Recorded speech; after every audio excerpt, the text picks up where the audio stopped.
Okay, video 4. So in this particular video we're going to go through the filters, and filters are pretty much the same idea or concept as what you have as filters in Photoshop, if you're familiar with those.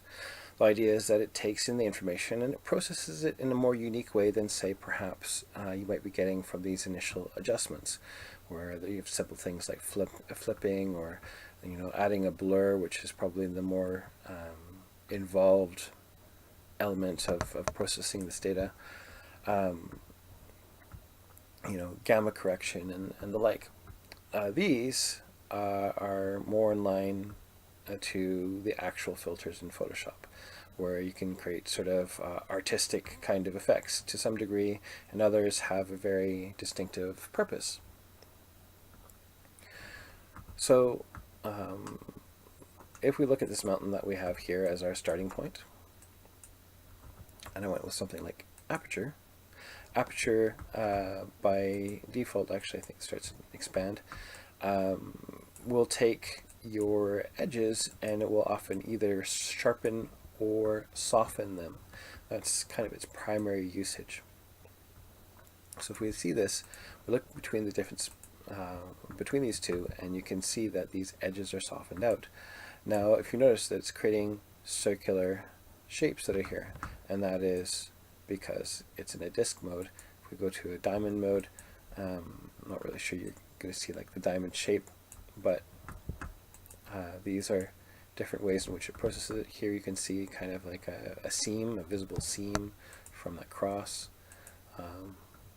octagon, corner, ring, and Sobel.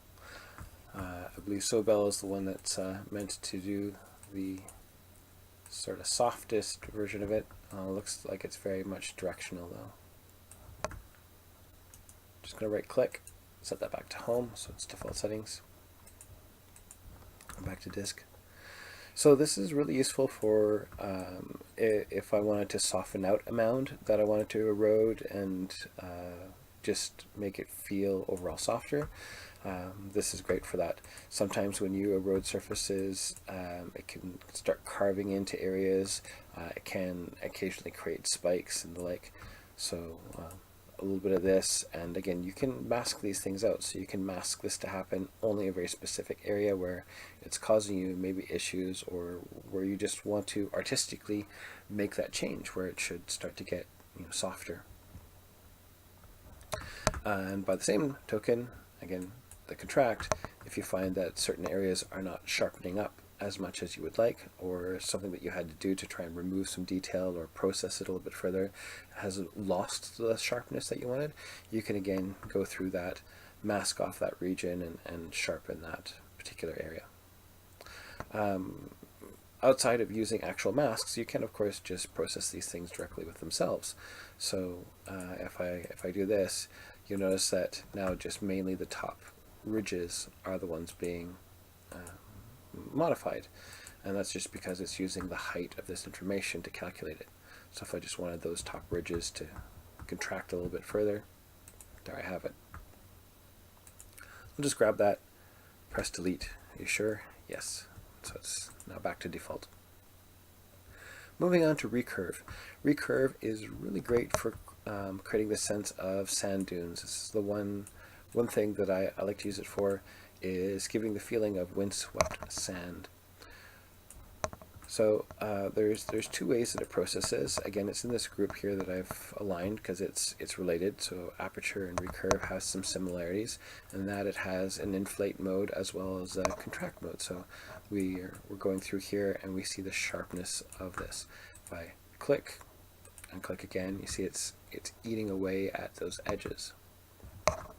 If I switch instead to inflate, let's move to this angle so we can see it a bit better. You can see that section is there, and now it's big mounds of what look like bulging sand dunes blown over that region, so that the windswept areas, it's hitting that rock surface, and the rock surface is resisting it, right?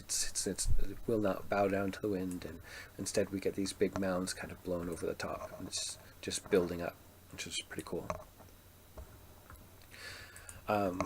We have a scale to this, and scale essentially refers to world scale. So as we increase this larger, you're going to notice these mounds getting smaller. So they're impacting these in smaller sections, just as the same idea would happen to a real world thing. If it was a very large surface, your mounds of sand would appear smaller in relationship to that. And of course we have an overall duration where this things happen, so more time, and these will create more of that sand dune kind of look, so just increasing that. And then overall power, the amount of that effect, which could be used to erode this over time to give that effect of it being kind of mowed down. Moving on to Apex. Click on this, we can see Apex. You notice it got a little bit shorter. So the starting version of this is the distance based, and so as we go ahead and increase this and increase this and increase this, you notice that the base is kind of falling out. It's falling through the floor, while the top peaks remain. And this, of course, gives that effect of it being steeper, right? We can get sharper ridges, and this mountain shape is much more pronounced. We can always take something like this and push it back through its original to enhance it. So if I were to, let's say, take a combine node from the previous set that we looked through there and attach it to this. So right now we're just dealing with, a regular blend between them, but instead we could go to something like add, and maybe we'll swap the inputs. And as I do that, I enhance that ridge. I'm not really doing anything else to the rest of it. I'm just really enhancing that specific ridge. And we could play with some other things. We could try screen, which is just a different math operator, and overall it's really just playing with that one section in a slightly different way. We could eat away at that region, creating some interesting deformation. So we could say, you know what, it's already steep enough, maybe I want to remove some of that steepness and kind of flatten it out a little bit. And we could also go extremes and pull it way down, which is giving a neat effect. Multiplication.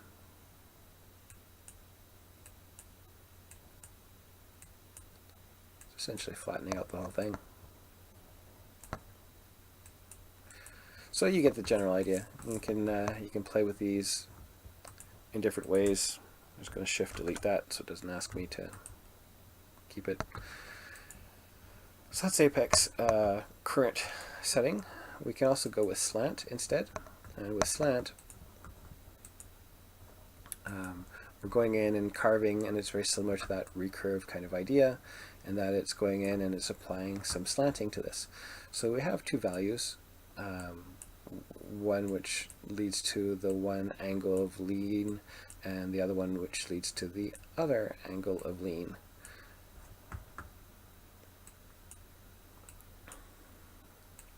And then of course the overall direction in which it's pushing. So if we change this and move it around, now it's going this direction instead of the other direction. So you have one pushing this way, one pushing that way, and carving off those and creating those interesting sort of slants, almost like a crystal or other shape, which is pretty neat. It's not quite like the smooth little dips in there. It's got a very unique sort of form to it. Moving on, also related, Repulse.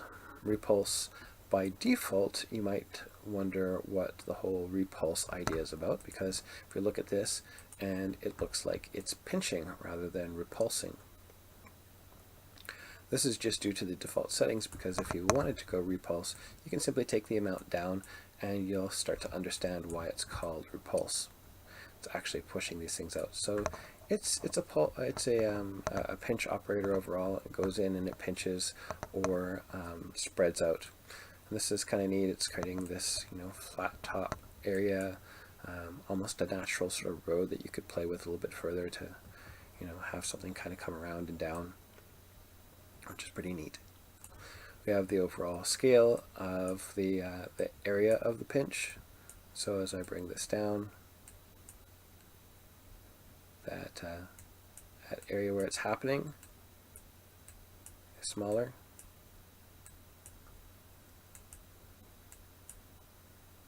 And as I take this and move it around, you can see it's changing positions where that happens. Move it to a specific area and use that to pinch or bulge that region. So if I take this up, it's going to pinch it, pull that region in, and now it's creating artifacts. So probably not that far, but you get the general idea of this particular tool.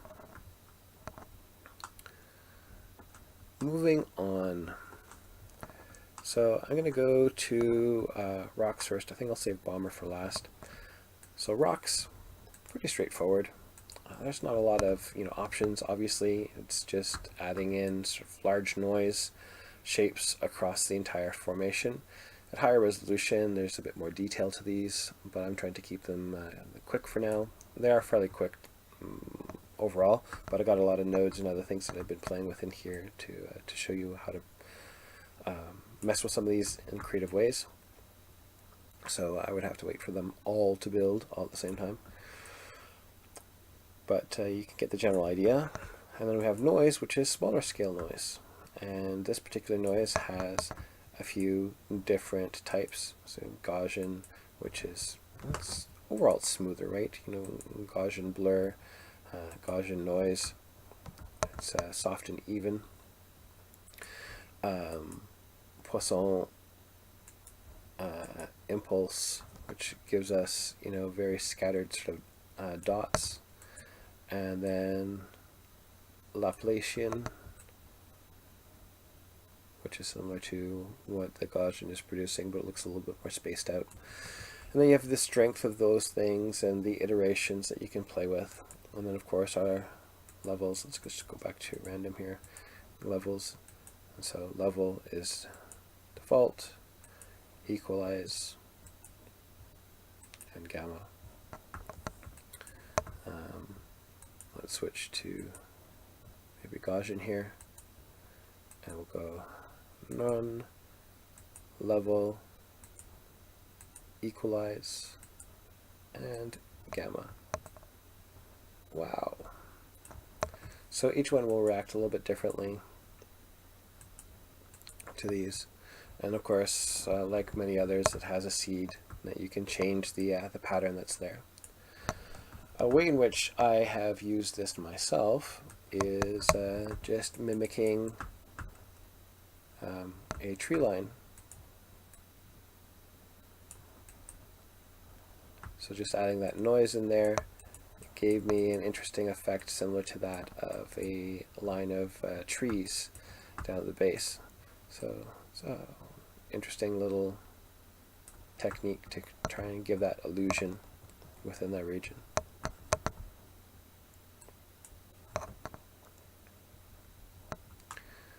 Moving on, we'll go into the terrace and subterrace. So terrace has a number of terraces that you can apply in. It's a simple filter. It's just going in and it's changing the line, which would be linear, and it's creating a stepped pattern through it, which then translates into the stepped pattern into our actual terrain, which is nice.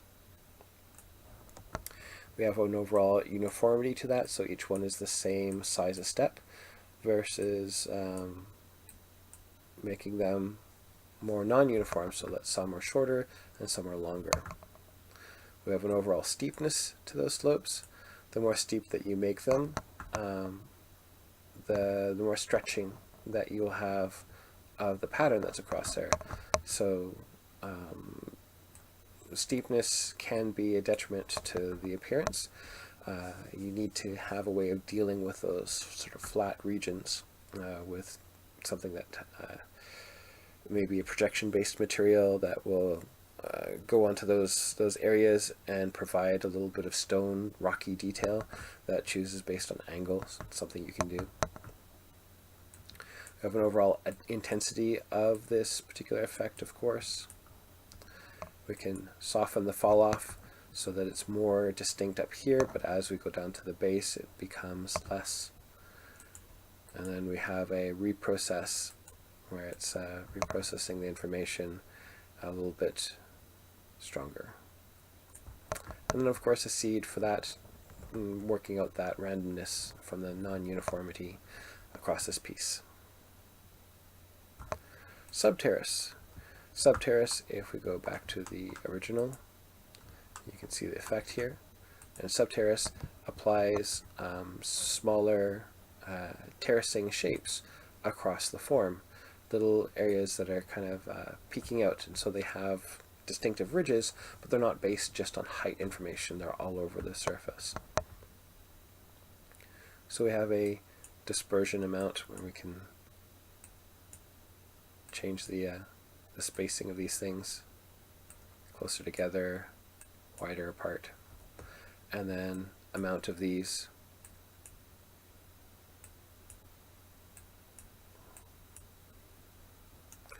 Let's go ahead and reset those. And those work well with mixing with these things together. A lot of this stuff is giving you part of an effect and then you work with it further. Things like adding noise beyond what I did to mimic the idea of little trees. This can be used, of course, to provide more information for an erosion pass, where when you have a lot more detail here, the erosion has a lot more to play with, and will give you more breakup in the fracturing, the little grooves that it carves through. So adding noise may just be a part of the process just to give you more detail in your erosion, as opposed to something that you're using it for just now. Some other things that look rather unrealistic to begin with, but can be used for interesting effects, are things like swirl. So it's actually taking this and swirling. There may be a distinct reason why you want that swirl. It could be an alien landscape, or it could be just a starting point for adding more detail to a surface, or bending just a section to get sort of that curvature that you want from this.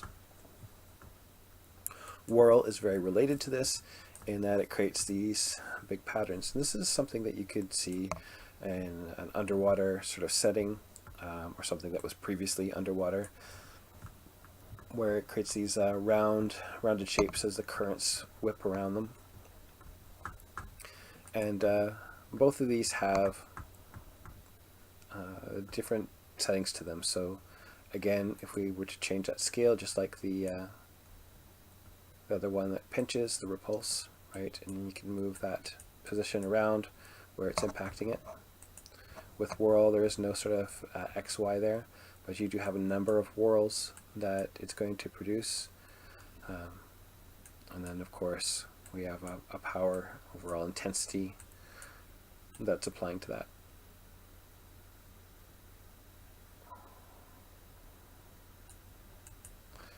And we have spin or stretch.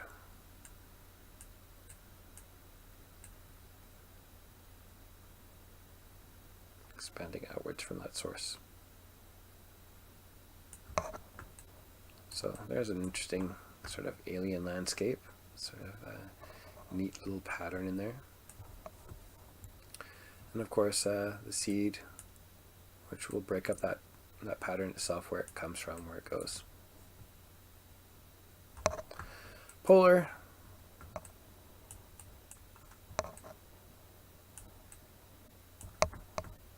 Number of degrees.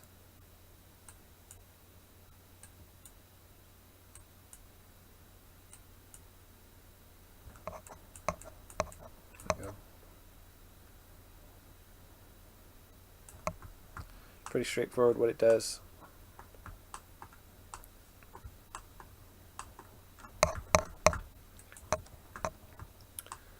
So here I have a gradient and the original mountain still coming through here.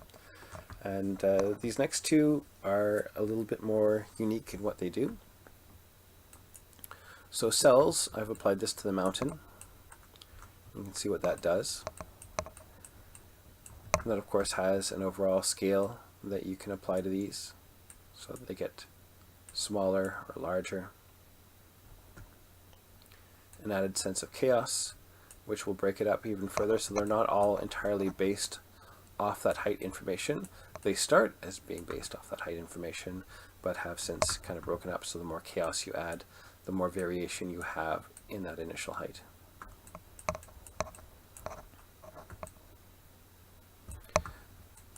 And then the shape of the Voronoi pattern that's providing this.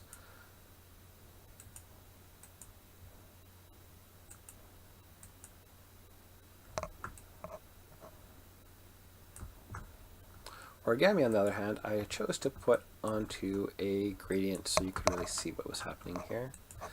So first things first, Origami will tend to lose you a little bit of height off of these things.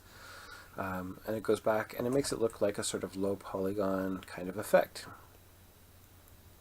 Now this may cause you to wonder, why would I want to do this outside of being kind of artsy? It doesn't look like any kind of mountain range of any kind. And, for those people that, want to be a bit more graphic with it, you can. And we can always get that height back simply by playing with, an auto level.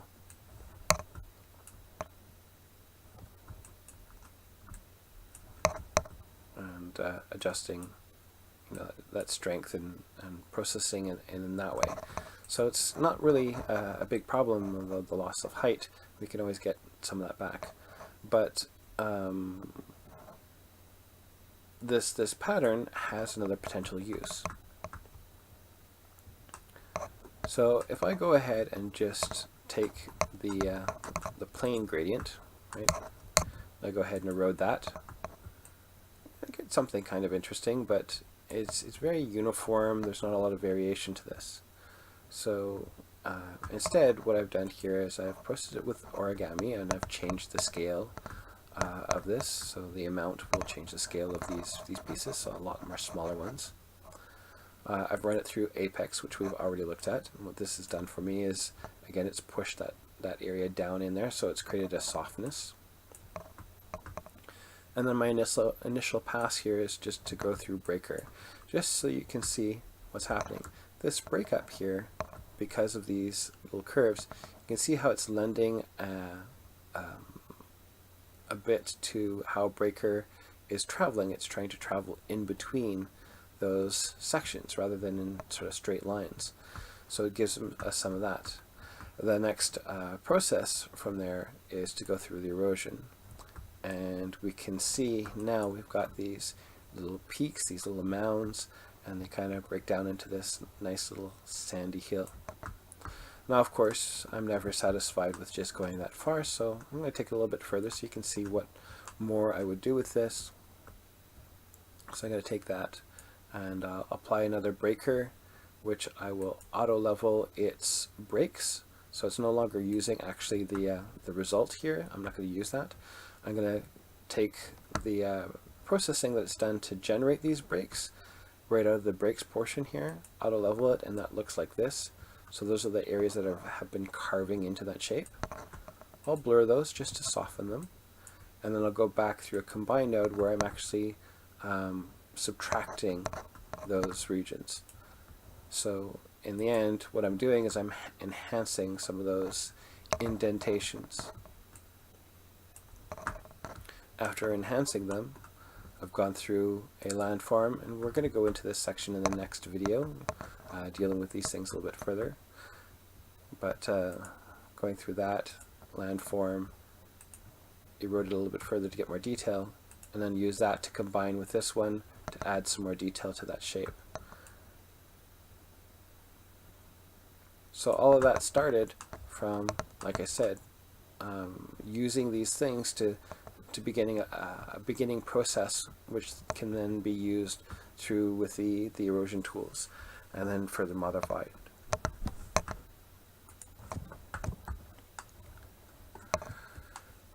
So we have Bomber, I believe, is the last one that we haven't been through yet. So Bomber takes whatever you start with as a shape, and it places it again back over the entire surface. But when you first start off with it, you may think that it's broken. It doesn't seem to be in the right place, and that can have to do with your strength of this. So I bring the strength up.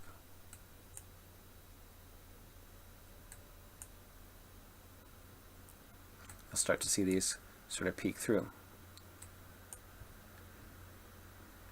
Now, even with me having them sort of peek through, you may start to still see some of those original artifacting, the edges that were there. In order to eliminate those, I go through the bias setting here, and I just chop off 3, and that usually eliminates those. So if you still have those little seams at the edges that you don't want, you can do that to help eliminate them. So what this is that same mountain kind of all chunked together, and it gives an interesting sort of result. And we can play with the density of these, the number of them there, our minimum scale, like how small can it get, how big can it get. You can use like 100% down to 10% of the size. The minimum rotation 0 to 360, so as it places them, it rotates them in different directions. And then you have a seed for how it scatters and applies these random factors.